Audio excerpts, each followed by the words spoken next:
गुजरात के प्रांतिज कस्बे के जंगलों में पुलिस को एक जवान औरत की जली हुई लाश मिलती है। पोस्टमार्टम से पता चलता है 4 महीने पेट से थी। उसकी हाइट, वेट और ब्लड ग्रुप हिम्मतनगर की मानसी पटेल से मैच होती है, जो 4 महीने पहले गायब हुई थी। मानसी के पिता रामजी पटेल ने पास के कस्बे के फैज खान पर मानसी को जबरदस्ती भगा ले जाने का आरोप लगाया था और फैज के पिता नईम खान ने मानसी पर ऐसा ही प्रत्यारोप लगाया था। शिकायत के 4 दिन के अंदर पुलिस ने मुंबई में इस जोड़े को धर लिया था। पुलिस ने मानसी और फैज को उनके परिवारों को लौटा दिया। जब पुलिस मानसी के बारे में दोबारा पता करने उसके घर पहुंचती है तो पता चलता है कि मानसी और फैज 4 दिन पहले फिर से भाग गए थे। मानसी के माँ बाप लाश को पहचानते हैं और अब फैज मुख्य आरोपी बन जाता है। फैज के लिए मैनहंट लॉन्च होता है। उसी दौरान खान परिवार, पटेल परिवार और पुलिस को दिल्ली से एक चिट्ठी आती है जो फैज ने उन्हें लिखी है। फैज लिखता है कि मुंबई से लौटने के बाद फैज को रिश्ता आगे नहीं बढ़ाना था, पर मानसी ने उस पर दबाव डाला शादी करने के लिए, क्योंकि वो प्रेग्नेंट हो गई थी। और हताश होकर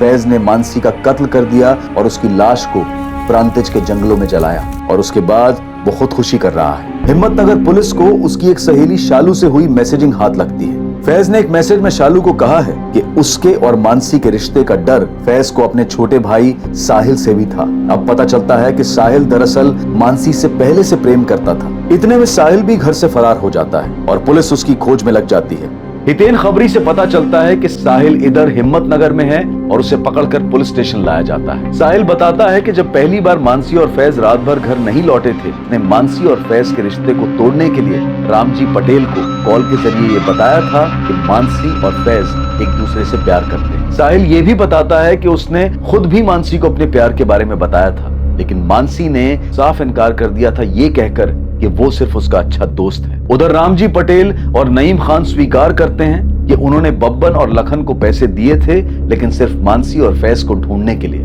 पुलिस के हाथ अब तक कुछ नहीं लगा है। और सबसे अजीब बात, ये 3 लोग कौन हैं? अहमदाबाद के insurance agent Nilesh Barot, architect Mohit Makwana और हाउसवाइफ रुचिका। और इन तीनों का मानसी के कत्ल से क्या ताल्लुक है? और वो आदमी कौन है जिसने वो 3 चिट्ठियां पोस्ट की थी? अब आगे इन्वेस्टिगेशन के 1 पॉइंट फोकस और खबरियों के तगड़े नेटवर्क के जरिए हिस्ट्री शीटर बब्बन कुरैशी और लखन पांडे दोनों को 24 घंटों के अंदर उनके बिलों से ढूंढ निकाला गया। बब्बन, हम तुझे ठोककर उसी जंगल में फेंक देंगे। बोल, नईम खान ने मानसी की सुपारी दी थी या नहीं? बोल। सुपारी नहीं दी थी साहब। पैसे लेते उस लड़की मानसी को ढूंढ के लाने के लिए, और हमने ढूंढा भी खूब उसे। लेकिन जब उसकी लाश की खबर मिली तो मैंने नईम खान को उसके आधे पैसे भी दे दिए थे वापस। ले लीजिए, जितना ढूंढने में खर्च हुआ है उतना ही काटा नहीं। लड़की को मारा किसने कुरैशी? इस सवाल का जवाब आपके घर में है, वो बाहर ना ढूंढिए साहब। खुदा। लखन, अगर तुम हमें फैज की खबर या उसकी लाश के बारे में नहीं बताएगा तो यहीं सड़ेगा। और याद रखना, यहां से निकलने के लिए तू एक मिनट तड़पेगा। साहब, मुझे सच में कुछ नहीं पता। साहब, वो फैज की खुदकुशी के बारे में सुनते ही रामजी भाई ने मुझे फोन किया था साहब। अरे कैसे पैसे रामजी भाई? उस फैज के बच्चे के चक्कर में सारे पैसे खर्च हो गए। लेकिन उसने तो खुदकुशी कर ली मेरी बेटी को मारने के बाद। देखो रामजी भाई, आपकी बेटी का मुझे खेद है, पर पैसे तो मैं लौटाने से रखता हूं।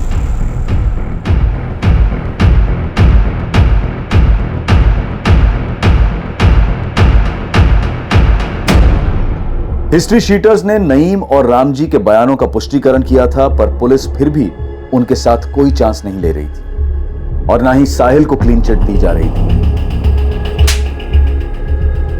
दिल्ली कौन गया था लेटर्स पोस्ट करने? मैम, मैंने कोई लेटर नहीं भेजे। मानसी मारी जा चुकी, भाई भी जा चुके, मुझे भी मार डाल। नहीं जीना है मुझे। 2 परिवार अपने बच्चों को खोने से तहस नहस हो चुके थे, लेकिन दूध का धुला कोई भी नहीं था। इन 2 घरों की दीवारों में अविश्वास, रंजिश और नाराजगी में लिपटी कुछ सच्चाइयां अब भी रोशनी में नहीं आई थी। पर अगली सुबह इस केस से जुड़े सभी लोगों को एक ऐसा झटका दे गई जिसके बारे में किसी ने सपने में भी नहीं सोचा था।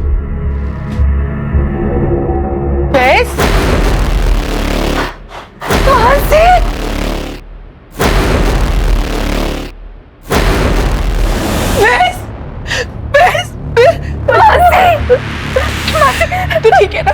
तू कहाँ चली गई बेटा? कहाँ चली गई थी मानसी?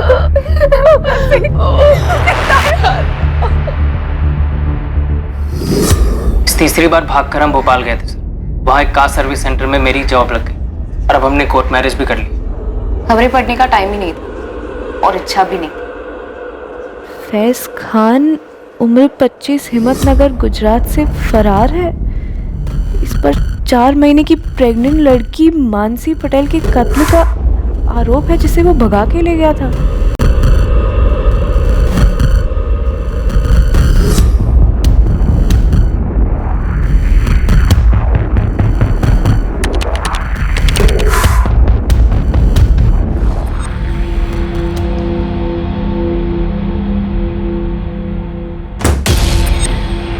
क्या हुआ मानसी? डर के मारे हम 3 दिन घर में ही बैठे रहे कैदियों की तरह, और फिर वो सेकंड झटका आया जब वो लेटर्स वाली खबर आई। सुन मानसी, मेरे नाम से लिखे गए ये सुसाइड लेटर्स फर्जी हैं और हम फर्जी नहीं, और ना ही हमारी शादी फर्जी है। पता नहीं कौन है जो तुम्हारा मर्डर, ये लेटर और मेरे सुसाइड की झूठी अफवाहें फैला रहा है और क्यों। मुझे लगता है हमें मैं बैग पैक कर लेती हूँ। 1 घंटे में अहमदाबाद एक्सप्रेस निकली। अनरिजर्व तो अनरिजर्व सही, चलते और ये सारा ड्रामा खत्म करते। ये कल रात की बात थी सर, और आज हम दोनों आपके सामने बैठे, बिल्कुल जिंदा और उतने ही प्यार में जितना 1 साल पहले थे, और अब हम शादी भी कर चुके। और मैं प्रेग्नेंट नहीं हूँ, लेकिन आप लोगों को शक करने की आदत है, इसलिए चाहे तो टेस्ट करवा सकते हैं। आप लोग सब बाहर वेट कीजिए। हमने डीएनए टेस्ट करवाया नहीं। रामजी पटेल ने बोला कि मानसी की बॉडी है, हमने भी मान लिया कि मानसी ही है। राम जी, ये मानसी ही है। बड़ी भूल हुई सर, डीएनए टेस्ट कराना चाहिए था। सर, लाश के अंश बचा कर रखे हैं, केस क्लोज होने तक वो लैब में रहेंगे। शुक्र है, विक्टिम को आइडेंटिफाई करने में कुछ तो आसानी होगी। सर, इस रामजी पटेल ने और सविता पटेल ने बॉडी की शिनाख्त की थी। हो सकता है जानबूझ के की।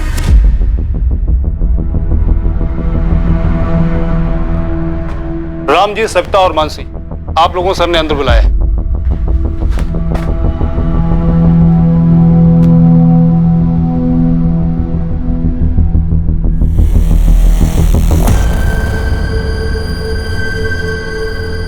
आप लोग मेरे साथ आइए।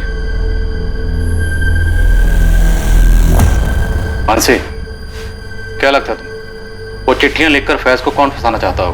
बाकी लोगों का मुझे नहीं पता सर, लेकिन मैं एक आदमी को जानती हूँ जो फैज को फंसाना चाहता था।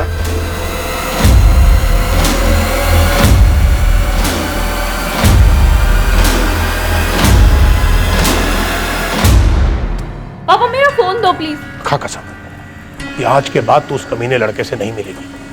ठीक है, मैं कसम खाती हूँ मैं उससे नहीं मिलूंगी। अभी आप मेरा फोन दो प्लीज। मानसी, मुझे पता है कि तू अपनी कसम पर टिकी नहीं रहेगी। परवाह नहीं, मैंने भी कसम खाई है, लेकिन मैं अपनी कसम पर बराबर टिका रहा। पूछ क्या? क्या? यही कि अगर तू फिर उस फैज के साथ भागी तो मैं उसकी जिंदगी में ऐसा झमेला करूंगा कि वो जिंदा तो रहेगा लेकिन किसी लायक नहीं रहेगा, और तो खुद ब खुद घर आ जाएगी। इसलिए उसके साय से भी दूर रहना, समझी? रामजी पटेल, तुम्हारा एक दोस्त है अरविंद पारेख। हाँ है। तो जिस दिन उस औरत की लाश जंगलों में मिली, तुम्हारा ये दोस्त अरविंद पारेख उसी जंगल में देखा गया। सर, ये जंगल के बाहर का सीसीटीवी जहाँ से उस रात को ये गाड़ी गुजरी थी। कौन थी वो औरत जिसे तुमने और तुम्हारे दोस्त अरविंद पारेख ने मारकर जंगलों में फेंक दिया ताकि फैज को फंसा सको?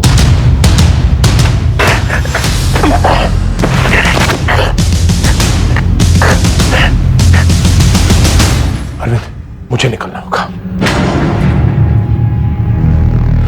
ये लो, आप इसे ठिकाने लगा दो, मैं चलता हूं।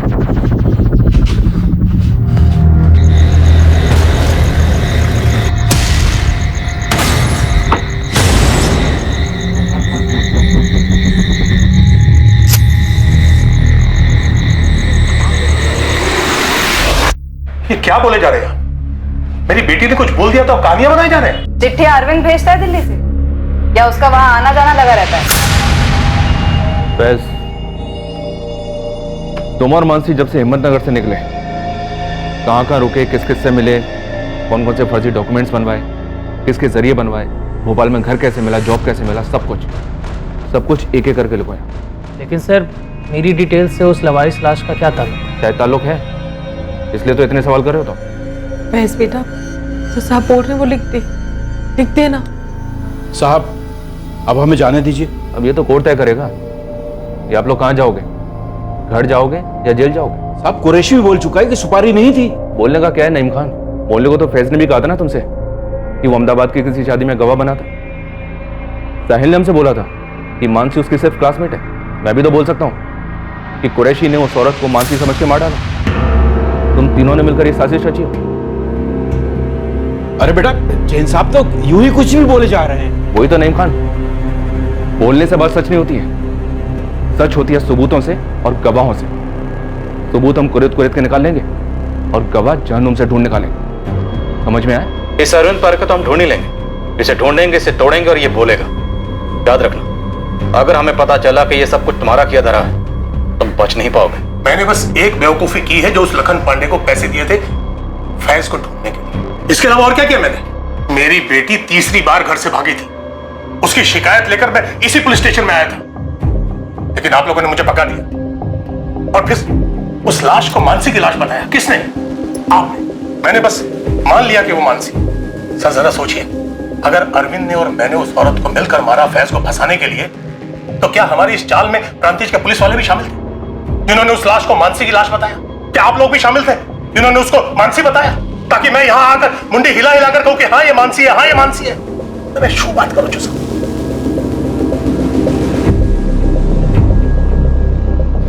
बोलिए सर। फैज, मानसी, इस बात के चांसेस बहुत कम हैं कि आप दोनों में से किसी के फादर ने उस औरत को मारा या मरवाया और उसके बाद उसकी लाश को जंगल में फेंकवा दी। तो फिर किसी और ने किया होगा सर। ये किसी और, तुम दोनों तो नहीं? या फिर कहीं वो आप लोग तो नहीं? सीरियसली नहीं, बर्थडे पार्टी में वो गेम होता था ना, पासिंग द पार्सल, लगता है बचपन में कुछ सीरियसली खेला होगा। जो तुम लोग जवानी में खेल, पासिंग द इल्जाम। तुम दोनों ने जिस औरत को मिलकर मार दिया, जानते थे 4 महीने की प्रेग्नेंट थी, या शायद पता भी होगा, तो तुम लोगों को इससे कुछ फर्क नहीं पड़ा होगा।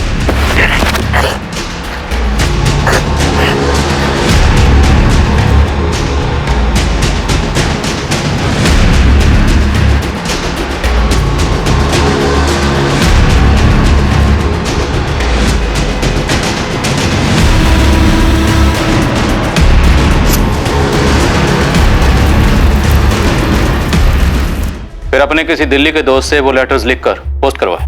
आखिर हम क्यों करेंगे इतना ड्रामा? क्योंकि ड्रामा करना तुम्हारी आदत है। घर से 3-3 बार भाग चुके हो तुम लोग। पहली बार ड्रामा किया माँ बाप को भापने के लिए, दूसरी बार राशिद और शबनम बनकर रहे, जब पकड़े गए वापस लाए गए तो तीसरी बार फुल एंड फाइनल ड्रामा, ताकि कोई तुमको ढूंढे ना।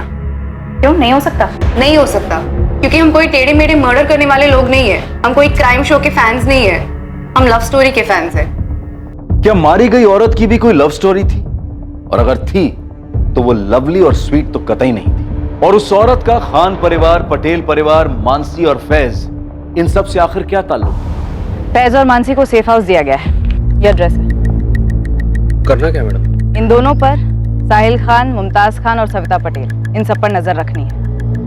कोई धनिया पत्ता लेने भी निकले ना तो कितना लिया इसका डिटेल भी चाहिए मुझे। मिल जाएगा मैडम। वैसे गुस्सा की माफ हो, अब ये केस आप लोगों का नहीं बनता ना? लेकिन एक जिम्मेदारी तो बनती है ना हितेन। किसी ने हमारे साथ खेल खेला है ये चिट्ठियां भेजकर, और ये लेटर राइटर अगर हमारे संदिग्धों में हुआ तो ये केस अब भी हमारा है।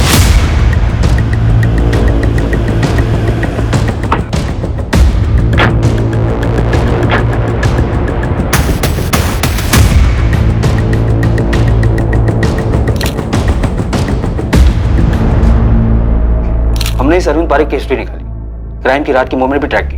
ये वाकई में अपनी बेटी के घर गया था, अपनी नाती के जन्मदिन पर। और सर हमने इसके और आपके सस्पेक्ट रामजी पटेल दोनों की दोस्ती को भी खंगाला, लेकिन कुछ नहीं निकला सर। और उसकी कार में से भी ऐसा कुछ नहीं मिला जो मर्डर की तरफ इशारा करे। तो रामजी पटेल के दोस्त अरविंद पारेख का उस दिन उन्हीं जंगलों के आसपास देखा जाना महज इत्तेफाक समझे? हाँ, अगर लाश मानसी की होती तो जिस लाश को तुम लोगों ने मानसी समझा, हमने मानसी समझा, मानसी के माँ बाप ने भी मानसी समझा, वो लाश किसकी थी? जब हमें वो लाश मिली तो हमारे पास 2 मिसिंग कंप्लेन थी। एक 4 महीने पहले की मानसी पटेल मिसिंग केस, जिसे आप लोगों ने करेक्ट किया और हमें बताना जरूर नहीं समझा, और दूसरा गांधीनगर की एक शादीशुदा औरत का। रुचिका मकवाना नाम था उसका। सर जब हमने वो लाश खोली उसके 2 दिन पहले गांधीनगर में उस लड़की की मिसिंग कंप्लेंट फाइल हुई।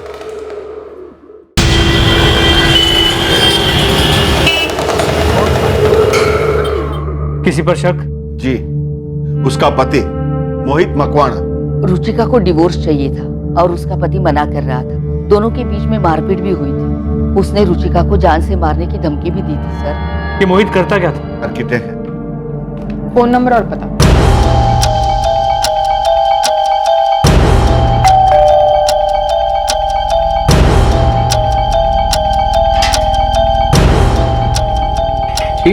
मोहित मकवाना। रुचिका मकवाना आपकी बीवी है? हाँ है। क्या हुआ रुचिका को? ये तो मुझे पूछना चाहिए। क्या किया रुचिका के साथ? मैंने कुछ नहीं किया, सारा दिन साइट पर था, थक कर सोया था। रात के 1:15 बजे आपकी बीवी घर से गायब है और आप आराम से सो रहे थे। उस दिन से मोहित मकवाना कजौली गांधीनगर की कस्टडी में है। तो लाश की डिटेल सबसे पहले तुम लोगों ने गांधीनगर पुलिस स्टेशन भेजी? जी हाँ, पर वहां से नेगेटिव जवाब आया। क्यों? पोस्टमार्टम रिपोर्ट के मुताबिक मौत गला घुटने की वजह से हुई और उसके बाद बॉडी को जलाया गया। औरत 4 महीने पेट से थी।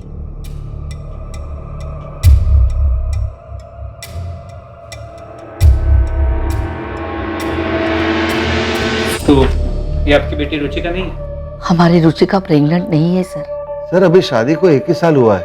धीरज जी, रुचिका और मोहित के झगड़ों की वजह क्या थी? ठीक, रुचिका ने हमें कभी बताया नहीं। बीना जी आपको? वो सब अपने अंदर ही रखती थी। वैसे रुचिका की बाकी की सारी डिटेल्स मैच हुई, एज, हाइट, ब्लड ग्रुप, लेकिन रुचिका प्रेग्नेंट नहीं थी। ये जानने के बाद हमने उसे रूल आउट किया और आपकी मानसी की फाइल खोली। सर लड़की 4 महीने पहले लड़के के साथ भागी तो उसके 4 महीने के प्रेग्नेंट होने की संभावना भी थी और बाकी सारी डिटेल्स भी मैच हो रही थी। तो हो सकता है वो लाश किसी तीसरी औरत की हो। हालांकि हमने उसके डीएनए संभाल के रखे हैं, पर मैच किससे करेंगे?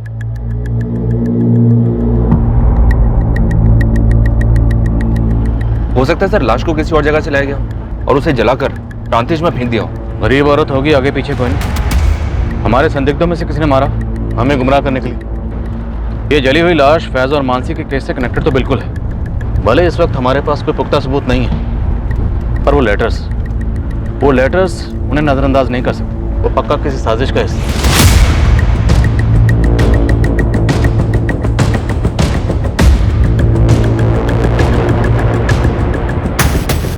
नितिन भाई।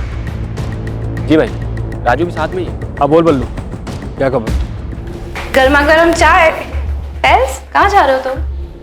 वो चेतन से बात हुई थी, उससे कहा था।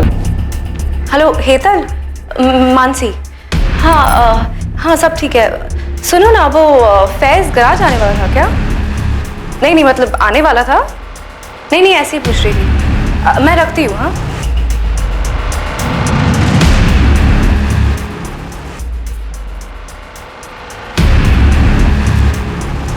और 4 महीने प्रेग्नेंट, तो किसी ना किसी गायनेकोलॉजिस्ट के यहाँ तो रजिस्टर्ड रही होगी। हाँ सर, गरीब से गरीब औरत होगी तो भी किसी सरकारी अस्पताल में रजिस्टर्ड तो होगी। यहीं से शुरू करो। हमारे गुजरात के जितने भी सरकारी हॉस्पिटल हैं, सब जगह खंगालो, पता करो कि 3 जून को गायब हुई वो 4 महीने की प्रेग्नेंट औरत कौन थी। बाकी पैरामीटर्स हैं हमारे पास मैच करने के लिए। जी सर, पूरे स्टेट में सैकड़ों सरकारी अस्पताल हैं जहां लाखों यंग औरतें 4 महीने प्रेग्नेंट रही होंगी। तो माना का दायरा काफी फैला हुआ है, लेकिन करना तो पड़ेगा ना। सरकारी हॉस्पिटल के साथ साथ जितने भी प्राइवेट हॉस्पिटल हैं और क्लिनिक्स हैं, सब जगह खंगालो, सब जगह पता करो। जी सर, हितेन का फोन था। उसके खबरी बल्लू और राजू रामजी पटेल और नईम खान को फॉलो कर रहे थे। रामजी पटेल और नईम खान के बीच में एक मीटिंग हुई।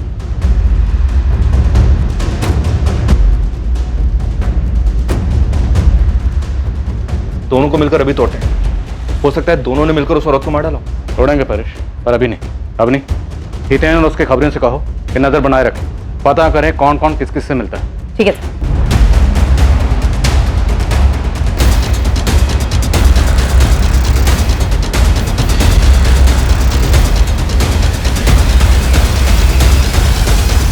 रामजी पटेल और नईम खान क्यों मिले? गराज के बहाने फैज आखिर कहां गया था? इन सभी सवालों के जवाब बहुत जल्द सामने आने वाले हैं। और दूसरी तरफ मैटरनिटी क्लिनिक्स के विशाल समंदर को खंगालने के बाद पुलिस के हाथ एक चौंकाने वाली सच्चाई लगने वाली थी, जो इस केस को सर के बल उलट कर रख दिया।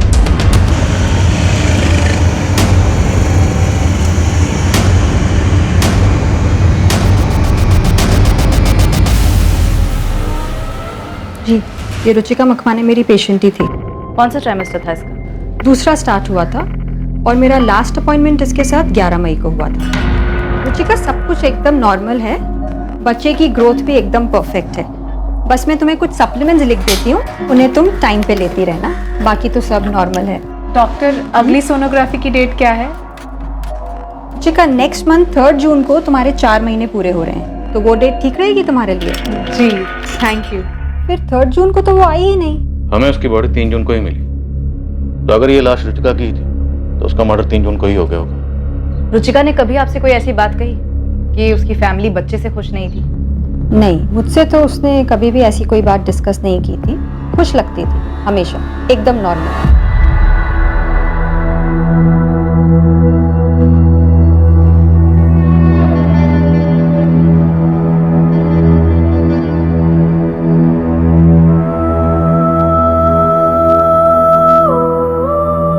धीरज जी, हमने लाश के अंश संभाल के रखे। हमें आपके और दीना जी के डीएनए सैंपल्स लेने होंगे। मुझे यकीन ही नहीं हो रहा है कि रुचिका प्रेग्नेंट थी और उसने मुझे बताया तक नहीं। शायद 4 महीने पूरे होने के बाद बताने वाली थी। नहीं, वो अपने पति से बच्चा चाहती ही नहीं थी। क्यों? क्योंकि उससे मुझसे डिवोर्स चाहिए था। तुम्हारी शादी तो 1 साल पहले हुई थी। एग्जैक्टली मैं उसे यही कह रहा था सर। हमारे बीच एडजस्टमेंट प्रॉब्लम्स थे, मैं ना नहीं कहूँगा, लेकिन मैं उससे कह रहा था कि मुझे वक्त दो, वक्त दो। वक्त देने के लिए तुम्हारे पास वक्त है मोहित? रुचिका, हम इसके बारे में कल बात कर सकते हैं। मेरी कल की डेडलाइन है। तुम्हारी डेडलाइन कब नहीं होती है? कल संडे है, हम हनीमून बीच में छोड़ के आए तुम्हारी इस डेडलाइन के लिए। रुचिका, आई प्रॉमिस अगले वीकेंड ऑफ लूंगा। ओह, मतलब अगले हफ्ते 1 घंटा ऑफ लोगे सेक्स के लिए, है ना? को मुंह मत खुलवाओ, ओके? सेक्स में तो तुम्हें इंटरेस्ट ही नहीं है। कैसे होगा? मशीन हूँ क्या?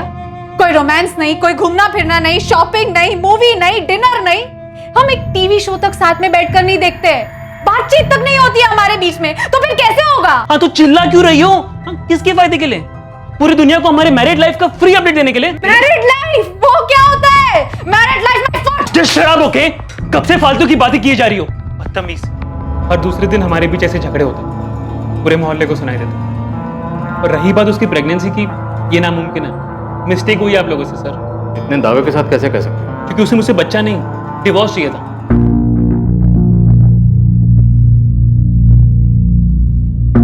रुचिका, मुझे तुमसे कुछ कहना है।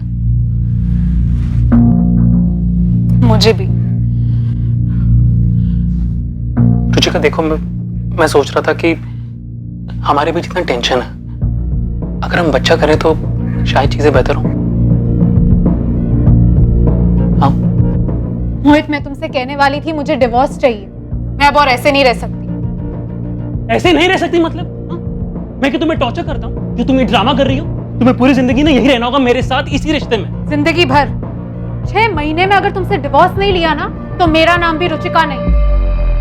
पिछले 6 महीने से वो अलग सोती थी, हमारे बीच सेक्स नहीं, सिर्फ सन्नाटा था, ढेर सारा गुस्सा था। तो बच्चा कहाँ से होता सर? हमें तुम्हारा डीएनए सैंपल लेना होगा, फिटस के अंश से मैच करना होगा। हाँ, तो कर लीजिए सर, बिल्कुल कर लीजिए। रिजल्ट नेगेटिव ही निकलेगा। वो लाश रुचिका की नहीं है और वो बच्चा मेरा नहीं हो सकता। रुबीना, तुम मोहित को डीएनए के लिए ले जाओ और रिपोर्ट अवनी को भेज देना। अगर माँ बाप का डीएनए लाश के अंश के साथ मैच होता है और मोहित का डीएनए फीटस के डीएनए से मैच होता है, तो मतलब मोहित झूठ बोल रहा है।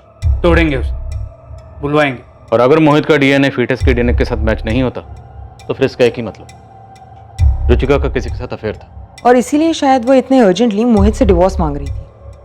तो क्या रुचिका प्रेमी का बच्चा रखना चाह रही थी? उसे शादी के लिए फोर्स कर रही थी और प्रेमी छुटकारा पाना चाह रहा था। तो अब रुचिका के प्रेमी को ढूंढना होगा। सर, अगर मोहित सच बोल रहा है तो ये प्रेमी खूनी हो सकता है। गराज में सब कैसे चल रहा है? बढ़िया। हेतल चेतन कैसे है? मुझे मिस कर रहे थे, तुम्हें भी हाय बोला है। मेरे सर में बहुत दर्द हो रहा है, मैं थोड़ा आराम कर लेता हूँ।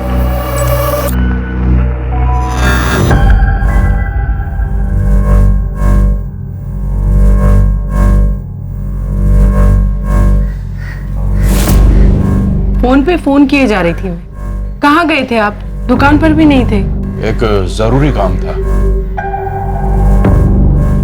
नहीं, कुछ छुपा रहे हैं आप?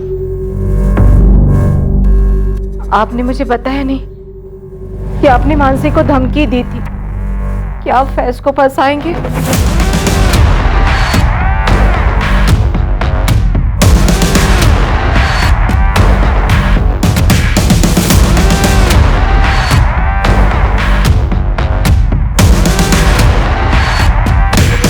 सर, रुचिका के माँ बाप धीरज और बीना चावड़ा के डीएनए लाश के डीएनए से मैच हो गया है। रुचिका मकवाना की ही लाश है। मोहित का डीएनए? फीटस से उसका डीएनए मैच नहीं हुआ। क्या? तो मतलब रुचिका के पेट में जो बच्चा था वो उसके पति मोहित से नहीं था? शायद रुचिका का जिसके साथ अफेयर था और जो उस बच्चे का बाप था उसने रुचिका को मार दिया। रुचिका के कॉल रिकॉर्ड से कुछ मिला? All clear. हमारे स्टार खबरी हितेन और उसकी टीम को कहो मुझे आके मिलो, मैं बात करूंगा। तुम कहीं जा रहे हो? सर आज क्यों? ऐसे।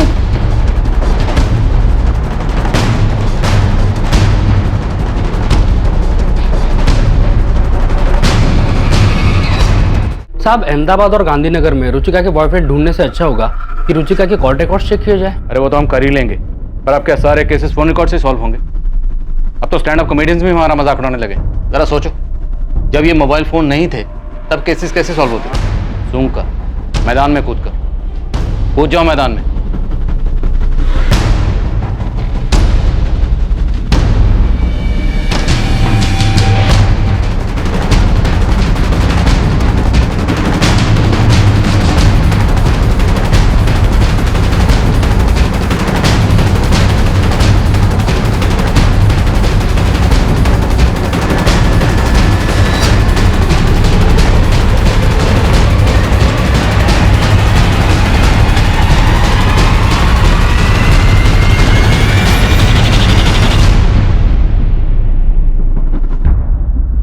खबरी हितेन और उसकी टीम मैदान में उतरी, पर मैदान पूरी तरह से खाली मिला।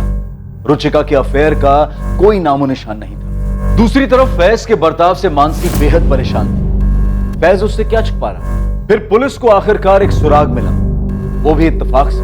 साहब, आपने बोला था कि सूंघ के निकालो, तो फिर बस उसी फिराक में परसों रात को मैं घर से बाहर निकला। जय कृष्ण कॉलोनी में चक्कर लगा रहा था, अफेयर सूंघने की कोशिश कर रहा था साहब। तब एक अलग ही पिक्चर देखने को मिली मुझे। पिक्चर? हाँ साहब, एकदम ड्रामे वाली, वो रुचिका और मोहित के बिल्कुल बगल वाले घर से। जब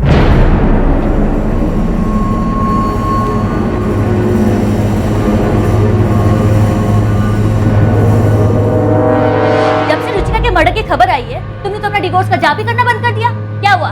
डर गए डिवोर्स मांगने वालों का हाल देखकर? देखो शगुन, मैंने तुमसे इस बारे में कोई बात नहीं करनी है। तुम ये बताओ कि डाइवोर्स कब दे रही हो तुम मुझे? पहले तो मैं तुम पर दहेज और घरेलू हिंसा का केस ठोकूंगी, उसके बाद उसे जीतूंगी। तुम्हें कुछ सालों की सजा होगी, तब तक हमारे आरुष की शादी भी हो जाएगी। उसके बाद मैं तुम्हें डिवोर्स दे दूंगी, समझे? मनहूस औरत। मनहूस होगा तू, तेरी माँ, समझा? हट। शगुन, मजा आ रहा है ना तमाशा देखने का?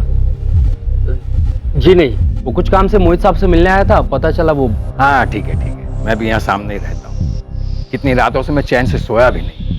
इनके झगड़े की वजह से? 12 नंबर की रुचिका मोहित से डाइवोर्स लेने के लिए गला फाड़ती, और ये नीलेश अपनी पत्नी शगुन से डाइवोर्स लेने के लिए चीजें तोड़ता रहता है। रुचिका का तो फिर भी ठीक है, 1 साल की ही शादी है, कोई बच्चा भी नहीं है। लेकिन ये नीलेश, उसका तो 7 साल का बच्चा है, फिर भी डाइवोर्स क्यों भाई? और अब तो रुचिका का मर्डर भी हो गया। साहब, मुझे तो बस बू आ रही है। वो रुचिका के कॉल रिकॉर्ड से कुछ मिला नहीं, मैडम ने बताया मुझे। लेकिन हो सकता है कि रुचिका को कभी कॉल करने की जरूरत ही ना पड़ी हो। ये भी हो सकता है कि रुचिका का वो आशिक उसके बगल वाले घर में रहता हो, नीलेश बारोट। इस अफेयर का कोई सबूत? साहब, बिना सबूत का तो मैं खड़ा नहीं हो पाता। इसे देखा है कभी यार? पुलिस से हूँ।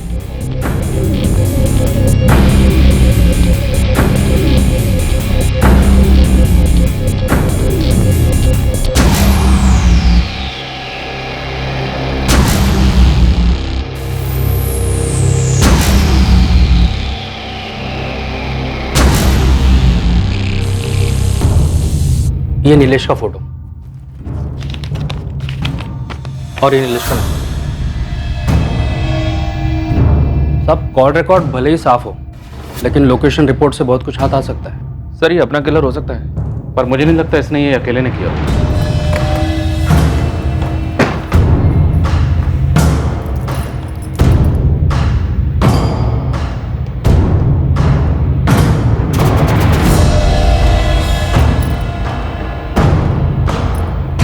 हेलो चेतन, फैज आया था क्या गराज? नहीं, ऐसे ही पूछ रही थी, वो उसका फ़ोन नहीं लग रहा था। मैं बाद में बात करती हूँ।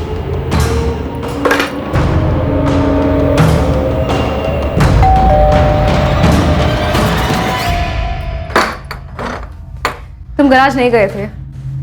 तुम्हें कैसे पता? तुम मेरा पीछा कर रही थी, मुझ पर शक कर रही हो? झूठ बोलने वालों पर शक ही किया जाता है फैज। देखो मुझे सच सच बताओ, उस औरत की मर्डर में तुम्हारा हाथ है क्या, या फिर तुम्हारी अम्मी अबू का? क्या बकवास कर रही हो? अगर यही बात मैं तुमसे कहूँ तो कि उस औरत की मर्डर में तुम्हारा और तुम्हारे मम्मी पापा का हाथ है?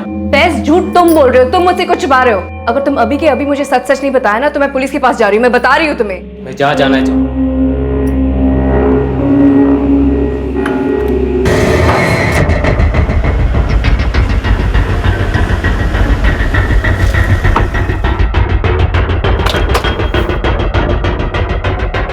नीलेश बारोट ऑफिस में है? जी, सुबह से कहीं गए नहीं।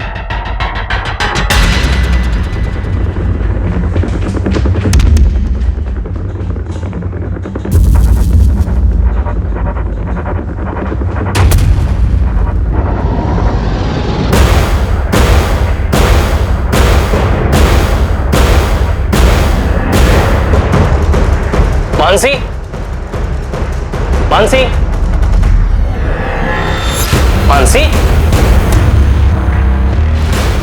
सच में पुलिस के पास तो नहीं चली गई?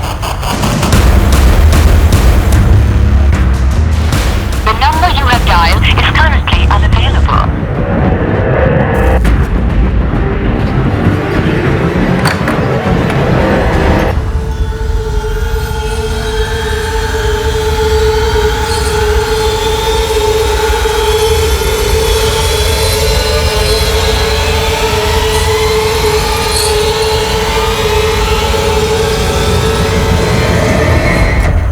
देखिए, आप लोग मुझ पर इस तरह से झूठा इल्जाम नहीं लगा सकते। एक तो आप ये केस सॉल्व कर नहीं पा रहे हैं और ऊपर से मुझे बलि का बकरा बना रहे हैं। आपके किसी भी सवाल का कोई जवाब नहीं दूंगा मैं।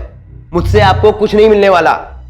हमारे इस लॉकअप में अक्सर मुजरिम उगलते हैं और हम सुनते हैं। आज कुछ अलग करते हैं। आज हम बोलेंगे और तू सुनेगा। तुम और रुचिका पड़ोसी थी, पड़ोसी से फिर दोस्त बने, दोस्त से फिर प्रेमी और प्रेमिका, और फिर तुम दोनों में अफेयर शुरू।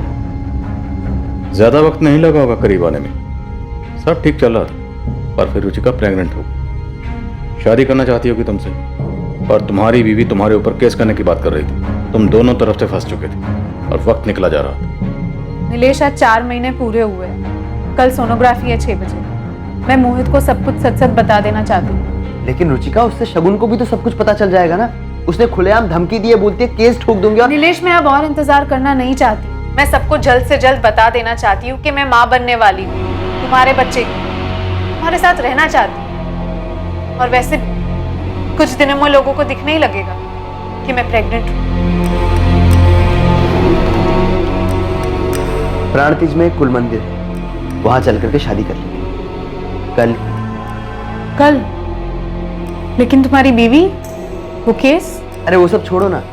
एक बार हम लोग शादी कर लेंगे तो मोहित और शगुन को सब कुछ सच सच बता देंगे। अरे बोल देंगे प्यार करते हैं। एक भी। तुमने फैज की किसी और से बात होते हुए सुनी? कोई मिलने आया था उससे? ये भैया बस यहीं रोक दीजिए।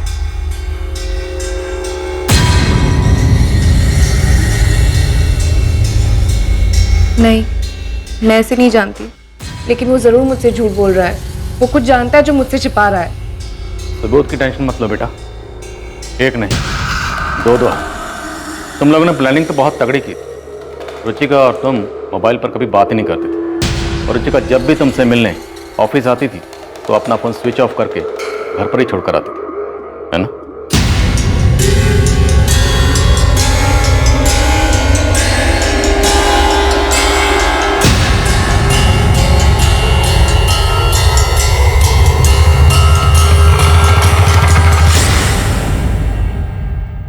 पर 3 जून को तुमसे गलती हो गई। 3 जून को तुमने अपना फोन अपने साथ ही रखा, और वो भी ऑन। शायद तुमने अपने तू भी जानता रिजल्ट क्या आएगा? रिजल्ट आएगा पॉजिटिव। क्यों? क्योंकि वो तेरा बच्चा है। नीलेश बरोट, अपनी जिम्मेदारी से छुटकारा पाने के लिए तुमने बेरहमी की नई मिसाइल काम कर दी, और साथ ही 2 परेशान परिवारों को जहन्नम के दर्शन करवा दिए। इतना ही नहीं, फैज के नाम का झूठा सुसाइड नोट लिखकर फॉल्स एविडेंस प्लांट करके हमें गुमराह करने की कोशिश की। बहुत घुमा लिया तुमने। अब बोल, वरना अच्छे खासे लोगों को गायब करके उनकी लाशों को ठिकाने लगाना हमें भी आता है। बोल, मेरा साथीदार कौन था?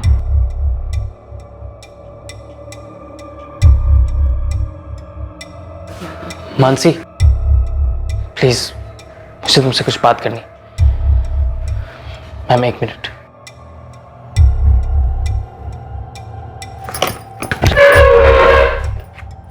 बोल, कौन था जोड़ीदार? बोल बोल बोल बोल बोल बोल बोल, कौन था जोड़ीदार? बोल। मानसी, मैंने तुमसे झूठ कहा था। मैं गराज नहीं गया था। बताता बोल। बताता मेरा भाई कुंदन, और वो लेटर भी उसने पोस्ट किए थे।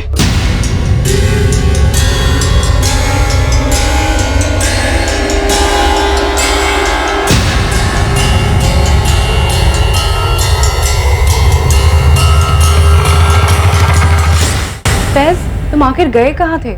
मैं अपने घर गया था, अपनी अम्मी से मिलने। मुझे उनकी बहुत याद आ रही थी मानसी, लेकिन इसके पीछे कोई साजिश नहीं है। तुम्हें नहीं आती अपने मम्मी पापा की याद?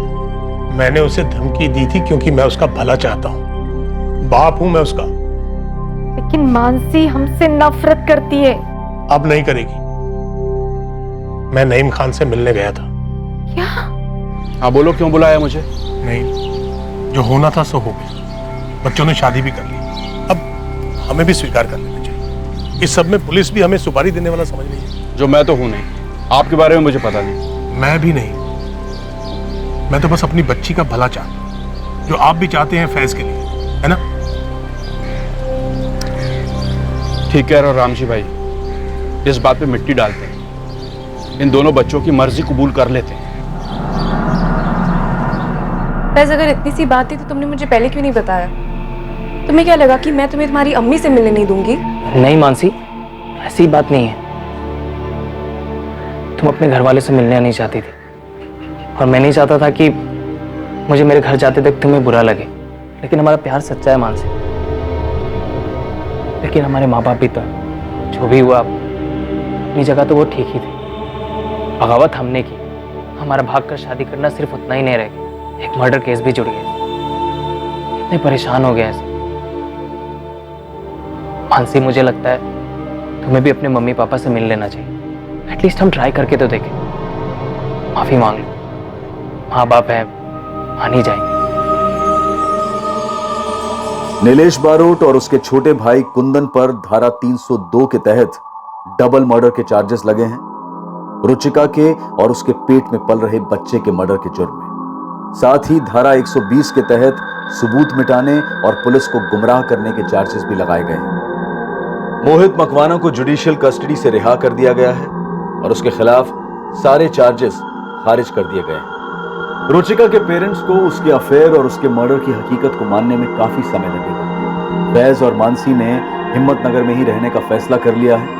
फैज अपने गराज लौटा है और मानसी ग्रेजुएशन के साथ पार्ट टाइम जॉब कर रही है।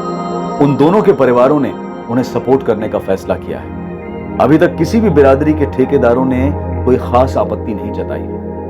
क्रिमिनल्स जितने शातिर और चालाक होते हैं, उतने ही इलॉजिकल भी होते हैं, और ऐसे अनगिनत केसेस हैं जहां जुर्म करने के बाद और उसे छुपाने के चक्कर में वो खुद अपनी कब्र भी खोद देते। इस केस ने एक बार फिर से साबित किया कि जुर्म कभी सफल नहीं होता, बस सिर्फ देर होती है उसे गलती की रोशनी में आने की, जिसे मुजरिम कर ही बैठता है। बहरहाल इस केस में इन्वेस्टिगेशन के हाथों कुछ गलतियां और लापरवाहियां होने के बावजूद जिस तरीके से उन्होंने इस केस को हल किया वो काबिल तारीफ है। अब मैं अनूप सोनी आपसे विदा लेता हूं, फिर मुलाकात होगी एक और नए केस के साथ। और याद रखें, क्राइम और आपके बीच में सिर्फ इतना फर्क है कि आप कितने सतर्क हैं। सतर्क रहें, सुरक्षित रहें। जय हिंद।